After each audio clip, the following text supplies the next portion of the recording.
कुछ व्यंजन ऐसे होते हैं जो दिखने में तो सुंदर होते ही हैं, लेकिन उतने ही स्वाद भरे भी होते हैं। स्वाद अनुसार के इस एपिसोड में हम देखते हैं कुछ ऐसा ही एक प्यारा और प्रसिद्ध पेय फालूदा। सबसे पहले एक बड़े बर्तन में आधा लीटर दूध उबालें। उसे लगातार स्टर करते रहें।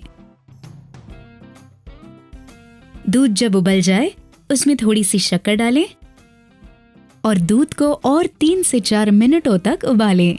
पूरी तरह से उबलने पर उसे ठंडा होने दें और बाद में फ्रिज में 2 घंटे के लिए रख दें।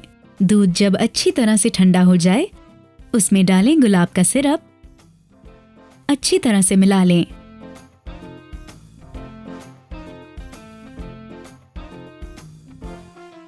अब एक ग्लास में पानी लेकर उसमें आधे घंटे के लिए भिगोए सब्जा के बीज।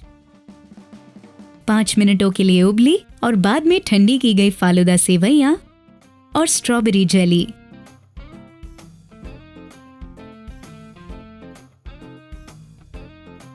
अंत में डालें गुलाब सिरप मिश्रित दूध।